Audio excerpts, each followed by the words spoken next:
Hello everyone, welcome back to our YouTube channel. आज हम class 9 के इकोनॉमिक्स से chapter first the story of village Palampur का part 7 लेकर के आए हैं। तो इसके पहले हमने देखा था कि कैसे एक लेडी जो है एक बड़े फार्मर से लोन लेने के लिए सोचती है, तो वो कर्ज का जो ब्याज होता है बहुत ज़्यादा होता है। तो ये सब चीज़ें हमने पढ़ी थी। तो आगे देखते हैं क्या है। We have read about the 3 factors of production. हमने प्रोडक्शन में, उत्पादन में 3 फैक्टर्स को पढ़ा। लैंड है, लेबर है एंड कैपिटल है, यानी आपका मूलधन, लेबर, मजदूर और ज़मीनें। And how they are use in farming, और उनका इस्तेमाल फार्मिंग में कैसे किया जाता है ये हमने पढ़ा। Let us fill in the blanks given below. तो ये फिलिंग द ब्लैंक्स आपको फिल करने हैं। तो चलिए टॉपिक पे आते हैं। अब नेक्स्ट पॉइंट है आपका sale of surplus farm production, 7 number point. चलिए इसको देखते हैं। Let us suppose that the farmer have produce wheat on their land using the 3 factors of production. ये आप इमेजिन करिए कि किसान जो हैं 3 फैक्टर्स के थ्रू अपने खेतों में गेहूं उगा रहे हैं। The wheat is harvested and production is complete. गेहूं की कटाई हो चुकी है और प्रोडक्शन जो है पूरा हो चुका है। What do the farmers do with the wheat. अब वो किसान जो गेहूं निकला हुआ है, गेहूं की फसल कटने के बाद जो गेहूं निकला है उसका करेंगे क्या। What do the farmers do with the wheat, उस गेहूं का क्या करेंगे।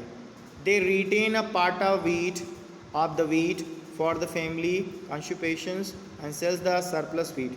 वो गेहूं का एक भाग अपने परिवार के पूरे वर्ष के खाने के लिए निकाल देंगे। उसके बाद जितना भी गेहूं है उसको क्या करेंगे, बेच देंगे। Small farmers like Savita and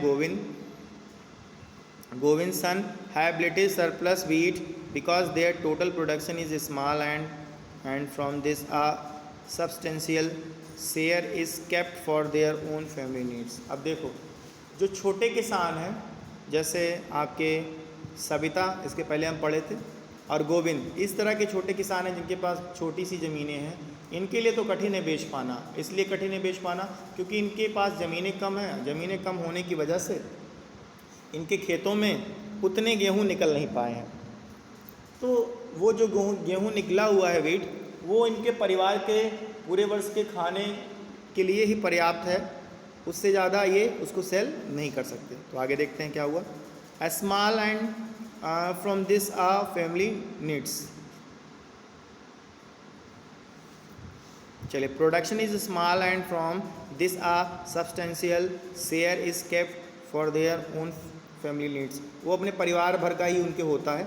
so it is the medium and large farmer who supply wheat to the market.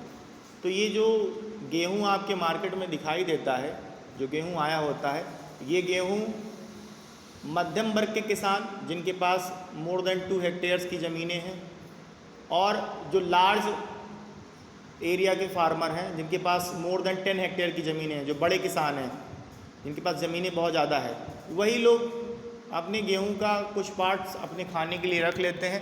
बाकी जितने भी पार्ट्स हैं वो मार्केट में सेल करने के लिए लाते हैं। इन द पिक्चर्स 1.1 पिक्चर में you can see the bullock carts streaming into the market each carrying load of wheat. आप देख सकते हैं कि पिक्चर नंबर 1.1 में बैलगाड़ियों के माध्यम से बोरियों में गेहूं भर करके मार्केट में, बाज़ार में बेचने के लिए किसान ले जा रहे हैं। The traders at the market buy the wheat and sell it further to shopkeeper in the town and cities। जो व्यापारी होते हैं वो क्या काम करते हैं, वो किसानों से गेहूं को ख़रीद लेते हैं। गेहूं को ख़रीदने के बाद वो सप्लाई करते हैं, शॉपकीपर्स दुकानदार को देते हैं, टाउन शहरों में भेजते हैं, टाउन कस्बों में भेजते हैं, और सिटीज़ और शहरों में भेजते हैं। चलिए आगे देखते हैं क्या होता है। अब देखो, Tejpal Singh the large farmer has a surplus of 350 quintals of wheat from all his land. देखो, जो तेजपाल सिंह है उसके पास बहुत ज़्यादा ज़मीनें थी, इसके पहले हम पढ़ चुके हैं। तो तेजपाल सिंह की ज़मीनों में उसने गेहूं बोया हुआ था, गेहूं की फसल, उसकी गेहूं की फसल की कटाई हो चुकी है। अब उसको अपने घर के लिए गेहूं निकालने के बाद लगभग 350 क्विंटल गेहूं बचा हुआ है उसके पास, तो उसको बेचना है। A wheat from all his land, उसकी पूरी ज़मीन से लगभग 350 क्विंटल गेहूं निकले हैं। He sell the surplus wheat at the Raiganj market. आप पहले भी पढ़ चुके हैं कि रायगंज बड़ी मार्केट, सहावपुर और रायगंज 2 मार्केट है वहाँ की। तो he sell the surplus wheat at the Raiganj market. उसने क्या किया, अपने जितने भी 350 क्विंटल्स गेहूं थे उसको रायगंज मार्केट में बेच दिया। एंड हैज़ गुड अर्निंग, और अच्छा पैसा उससे कमाया। अब आगे देखते हैं क्या होता है। What does Tejpal Singh do with his earning.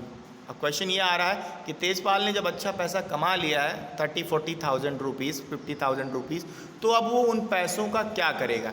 अब देखो, last year Tejpal Singh had put most of the money in his bank account. पिछले साल भी तेजपाल सिंह ने अपने खेतों से बहुत सारा पैसा फसलें उगाई थी, उसकी फसल अच्छी हुई थी और उन फसलों को बेच करके मार्केट से अच्छा पैसा उसने कमाया था।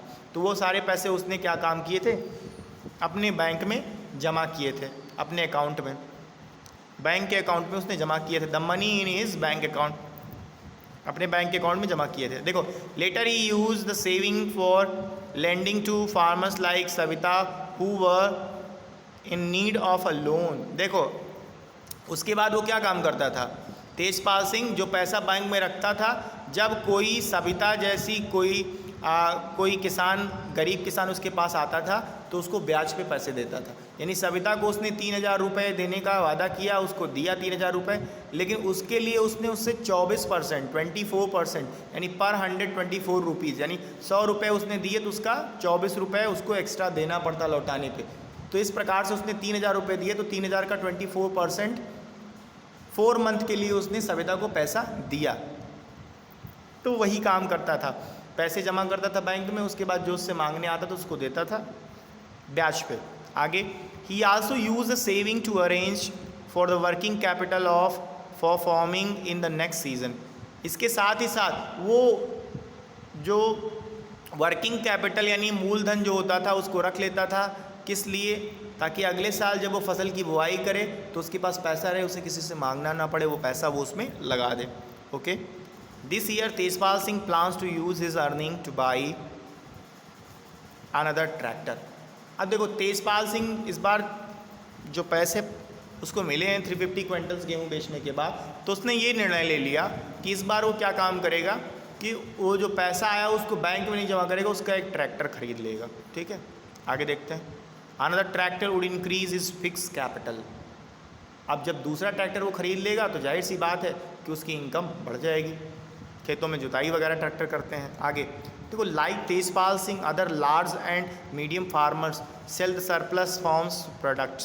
तेजपाल सिंह जैसे ही जो मध्यम वर्गीय किसान हैं या बड़े वर्ग के किसान हैं, वो सब इसी तरीके से काम करते हैं। अ part of the earning is saved and kept for by capital for the next season. वो अपनी जो सेल करते हैं उसका जो पैसा आता है उसका एक भाग क्या काम करते हैं, मूलधन के रूप में रख लेते हैं, वही पैसा वो अगले सीजन में खेतों में लगाते हैं फसलों को उगाने के लिए। 10 they are able to arrange for the capital for farming from their own saving. और उन्हें किसी के सामने हाथ नहीं फैलाना पड़ता और अपने ही उसी फसलों के पैसे से वो अगले सीजन की फसल बोते हैं, जो सेविंग वो रखते हैं। Some farmers might also use the saving to buy cattles, trucks. कुछ और किसान, बहुत सारे किसान हैं, सब अपना अपना इस्तेमाल करते हैं अपने तरीके से पैसे का, ज़रूरी नहीं सब पैसा बचा ही लेते हैं। कुछ किसान का बता रहे, कुछ किसान ऐसे हैं जो पैसा बचता है उस पैसे का के जानवर खरीद लेते हैं, भैंस खरीद ली, गाय खरीद ली, बकरी वगैरह खरीद ली, ट्रक्स खरीद लेते हैं। और to set up a shop, या कोई किराने की दुकान खोल लेते हैं। तो जैसे जिसकी जो इनकम होती है अपना वो लगाते हैं। As we shall see these constitutes the capital for non farms activities. तो इससे हमने ये देखा कि कैसे जो मूलधन है उससे नॉन फार्मिंग एक्टिविटीज़ भी किए जाते हैं, यानी जो पैसा आ रहा है उससे जो मूलधन निकलता है, मूलधन को स्टोर करने के बाद जो उसका ब्याज बचता है, जैसे सपोज किसी ने 3,000 रुपीज़ लगाए थे अपने खेतों में और उसको 40,000 का प्रॉफिट हो गया, तो 3,000 रुपीज़ तो उसने लगाए थे, तो 3,000 रुपये वो निकाल देगा, 2,000 और निकाल देगा, 5,000 रुपये निकाल देगा और कुछ गेहूँ रख लेगा, बीट रख लेगा अपने लिए। बाकी जो पैसा बचेगा उसका कुछ सामान खरीदेगा, कुछ दुकान खरीदेगा। इसी तरह तो वो नॉन फार्मिंग जो पैसा होता है उसको नॉन फार्मिंग में किसान लगा देते हैं। चलिए आगे देखते हैं। Non farm activities in Palampur. अब बोल रहा है कि पालमपुर में नॉन फॉर्म एक्टिविटीज़ यानी खेती से ना जुड़ी हुई एक्टिविटीज़ भी होती थी। वो कौन सी होती थी उसको देख लेते हैं। We have learn about farming as the main production activities in Palampur. हमने फर्स्ट पार्ट से ही देखा था कि पालमपुर का सबसे प्रमुख जो कार्य था वो क्या था, खेती। खेती से जुड़े कार्य जैसे बकरी पालना, गाय पालना, भैंस पालना, जितने भी खेती से जुड़े फार्मिंग से जुड़े जितने काम होते हैं। We shall now take a look at some of the non farm production activities. अब हम कृषि से अलग एक्टिविटीज़ को देखेंगे जो कृषि से ना जुड़ी हों, जो पालमपुर में होती है। Only 25% of the people working in Palampur are engage in activities other than agriculture. कह रहा है कि 75% पालमपुर के लोग किस में जुड़े थे, कृषि में जुड़े थे। 450 फैमिलीज थी, उसका 75% जो है क्या करते थे, फार्मिंग करते थे। बचे जो 25% लोग थे वो अदर एक्टिविटीज़ करते थे। तो वो एक्टिविटीज़ क्या है उसको देख लेते हैं। नंबर 1 है dairy the other common activity. Dairy का मतलब दूध, मतलब गाय भैंस को पालना, बकरी को पालना, उससे दूध निकले, मक्खन निकले, घी दही, ये सब डेयरी में आता है आपका। ठीक है, चलिए। Dairy is a common activity in many families of Palampur. Palampur के बहुत सारे परिवार क्या करते थे, ये कॉमन एक्टिविटीज़ करते थे डेयरी का। People feed there buffaloes on various kind of grass and the jowar and the bajra that grows during the rainy season. लोग क्या काम करते थे, रेनी सीजन में बारिश के मौसम में ज्वार, बाजरा और घास वगैरह की फसलें उगाते थे और वो अपने जानवरों को खाने के लिए देते थे। The milk is sold in Raiganj. जो दूध उनसे निकलता था गाय भैंसों बकरी से, उसको रायगंज में बेचा जाता था। The near by large village, उसी रायगंज क्या था, रायगंज उनके गाँव पालमपुर के बगल का ही बड़ा सा गांव था। 2 traders from Shahpur town have set up collection cum chilling centres at Raiganj from where the milk is transported to far away towns and cities. 2 traders थे, 2 व्यापारी थे जो रायगंज में जो दूध इकट्ठा होता था उस दूध को ले जा करके क्या काम करते थे, ट्रांसपोर्ट करते थे ट्रकों वगैरह में भर करके। टैंकर्स में देखा होगा, दूध के टैंकर्स आते हैं, अमूल दूध डेयरी का टैंकर्स आता होगा, सुबह सुबह देखा होगा सिटी वगैरह में। तो वो क्या काम करते हैं, टैंकर्स में भर करके वो टाउन कस्बों में, सिटीज़ शहरों में भेजते थे। तो इस वीडियो में हमने देखा कि कैसे पालमपुर के लोग जो हैं कृषि को छोड़ करके और भी काम करते हैं। 25% लोग जुड़े हुए हैं। तो हम नेक्स्ट वीडियो लेकर के आएंगे, उसमें हम इसके बाद का पार्ट देखेंगे। तो आज के लिए बस इतना ही। Thank you. जय हिंद, जय भारत।